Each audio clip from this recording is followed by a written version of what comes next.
तरह ग्लेनमा के तो नंबर्स आने हैं, लेकिन सन फार्मा के नंबर्स आ चुके हैं और नंबर्स के बाद ये स्टॉक पिटा है। तो क्या कारण है इसकी गिरावट के पीछे, आइए जरा समझ लेते हैं। पूजा, जरा बताएं, सुस्ती दिख रही है, 0.3% नीचे है, ऐसा क्या हो गया नंबर्स में? सन फार्मा के नतीजे मिले जुले थे। मैनेजमेंट की गाइडेंस काफी कमजोर नजर आई है। हालांकि नतीजे मिक्स्ड ही थे। आय में तो हमने अनुमान से ज्यादा बढ़त देखी थी, लेकिन बाकी सभी पैमाने पर नंबर्स थोड़े कमजोर नजर आ रहे थे। और अब उसके बाद मैनेजमेंट की गाइडेंस भी थोड़ी वीक ही नजर आ रही है। यूएस फॉर्मुलेशन सेल में 2.5% की गिरावट रही है और यूएस बिक्री में कुल 20% की ग्रोथ का अनुमान था, तो उसके सामने हमने देखा कि गिरावट दर्ज की है। अब जो कॉन कॉल हुई है मैनेजमेंट की, उसमें कुछ बड़ी बातें निकल कर आई, वो आपके सामने एक एक करके रखेंगे। FY26 में mid to high single digit top line growth का अनुमान है। FY25 में 8.5% टॉप लाइन ग्रोथ रही है। ग्लोबल अनिश्चितताओं की वजह से उन्होंने गाइडेंस अपनी घटा दी है और FY26 में R&D स्पेंड भी 6 से 8% रह सकता है बिक्री का।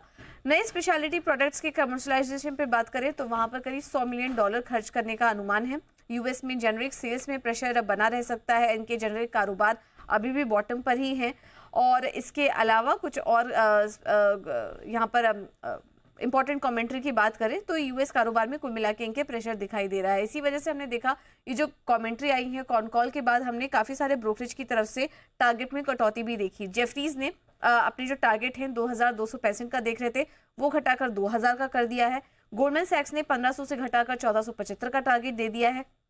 जेपी मॉर्गन ने भी टारगेट कट किए हैं, 2210 से घटाकर 2030 का कर दिया है। और HSBC ने भी उनका कहना है कि नियर टर्म में मार्जिन पर अभी भी नेगेटिव असर देखने को मिलेगा। सिटी का भी कहना है कि मार्जिन FY26 में सपाट रह सकते हैं। तो मार्जिन को लेकर यहाँ पे थोड़ा कंसर्न निकल कर आ रहा है। इस वजह से कुछ बड़े टारगेट कट यहाँ पर देखने को मिले ब्रोकरेज रिपोर्ट्स की तरफ से। तो ये सब कारण था जिसके चलते हमने देखा कि सन फार्मा में नतीजों के बाद आज दबाव देखने को मिल रहा है। चलिए विश्वेश जी, मैं आपसे चार्ट चेक लूंगी सन फार्मा का, उसको तैयार रखिएगा। लेकिन सेठी सर, सिंस आप अभी ग्लेनमार्क फार्मा पर राय दे रहे थे, सन फार्मा के फंडामेंटल्स आपको कैसे लग रहे हैं? अभी पूजा ने पूरा डिटेल सामने रखा और ब्रोकरेजेस का भी भरोसा यहाँ पर थोड़ा सा घटा है, आपका क्या व्यू है सर? नहीं, देखिए, वैसे ये भी कंपनी तो अच्छी है, लेकिन वैल्यूएशंस के लिहाज से थोड़ा सन फार्मा का जिस तरह का परफॉर्मेंस रहा है पिछले कुछ क्वार्टर्स में, तो थोड़ा एक्सपेंसिव लगता है। मुझे लगता है करंट लेवल्स पे फ्रेश खरीदारी की सलाह नहीं रहेगी। मुझे लगता है इंतजार करना चाहिए। स्टॉक में आज भी वीकनेस है और ये थोड़ी एक्सटेंड हो सकती है, तो करंट लेवल्स पे अवॉइड करने की सलाह रहेगी। और एक नया एक F&O का पिक है, टाइम परमिटिंग आप आइएगा मेरे पास। बिल्कुल सर, बिगुल सेठी साहब के लिए